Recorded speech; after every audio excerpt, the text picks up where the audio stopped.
Sebelum menonton, jangan lupa like, subscribe, dan tekan tombol lonceng. Selamat menyaksikan.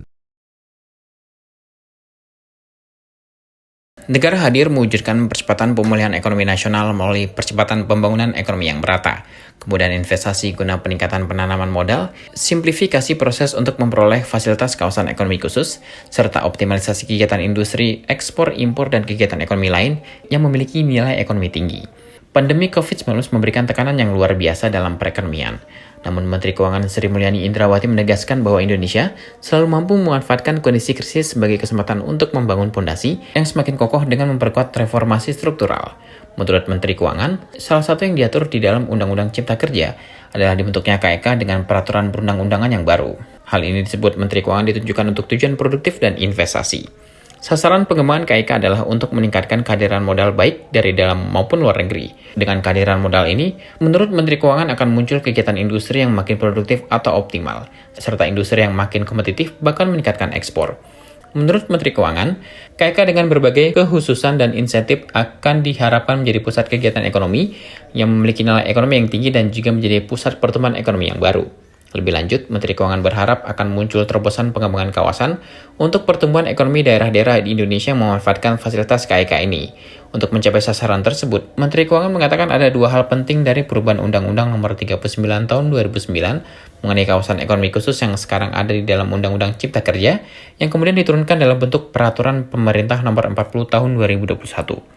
Pertama, peraturan pemerintah ini diberikan kepastian fiskal kepada para pelaku usaha dan investor. Kedua, dilakukan penerapan sistem elektronik yang terintegrasi secara nasional.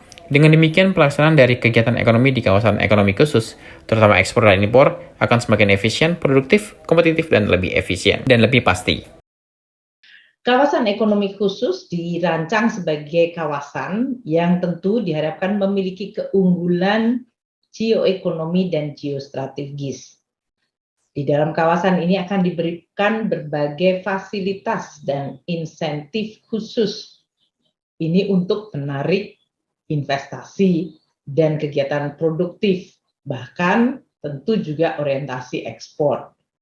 Hingga tahun 2020 ini Indonesia memiliki komitmen investasi di kawasan ekonomi khusus yang mencapai 70,43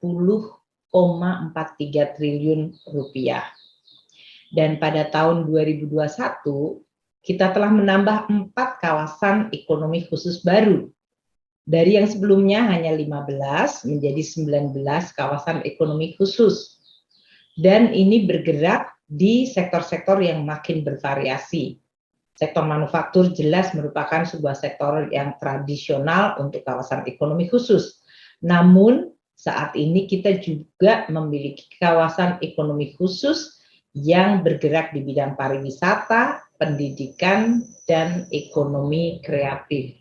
Dan ini tersebar di seluruh Indonesia, yang tentu akan memberikan alternatif bagi daerah-daerah di Indonesia untuk bisa memacu pertumbuhan ekonominya.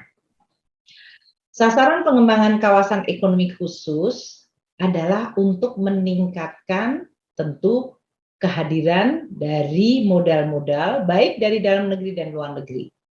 Dan dengan kehadiran modal ini maka akan muncul kegiatan industri yang makin produktif atau optimal. Industri yang makin kompetitif akan meningkatkan ekspor kita. Impor akan bisa disubstitusi dengan ekspor. Kemudahan impor untuk bahan baku menyebabkan kegiatan industri menjadi sangat-sangat lebih pasti dan kompetitif. Dan tentu dengan kawasan ekonomi khusus, dengan berbagai kekhususan dan insentif, akan diharapkan menjadi pusat kegiatan ekonomi yang memiliki nilai ekonomi yang tinggi. Kawasan ekonomi khusus juga diharapkan menjadi pusat pertumbuhan ekonomi yang baru. Kita berharap akan muncul terobosan pengembangan kawasan untuk pertumbuhan ekonomi daerah-daerah di Indonesia, memanfaatkan fasilitas KEK ini. Untuk mencapai sasaran tersebut ada dua hal penting dari perubahan Undang-Undang Nomor 39 Tahun 2009 mengenai kawasan ekonomi khusus yang sekarang diubah di dalam Undang-Undang Cipta Kerja. yang kemudian diturunkan dalam bentuk Peraturan Pemerintah Nomor 40 Tahun 2021. Di mana dalam peraturan pemerintah ini diberikan kepastian fiskal kepada para pelaku usaha dan investor. Juga dilakukan penerapan sistem elektronik yang terintegrasi secara nasional. Dengan demikian, pelaksanaan dari kegiatan ekonomi di kawasan ekonomi khusus, terutama ekspor dan impor, akan semakin efisien, produktif, kompetitif, dan pasti. Terbitnya Undang-Undang Cipta Kerja dan dilakukannya penguatan berbagai fasilitas dan penguatan kemudahan prosedur layanan juga pengawasan akan memberikan kawasan ekonomi khusus dukungan operasional, layanan maupun pengawasan yang makin baik. Peningkatan penanaman modal menurut Menteri Keuangan akan sangat membantu meningkatkan pertumbuhan ekonomi serta penciptaan kesempatan kerja yang sangat dibutuhkan. Dengan penciptaan kesempatan kerja tersebut, diharapkan ada lapangan kerja yang memiliki produktivitas dan kualitas yang baik. Tim Eljon Media melaporkan.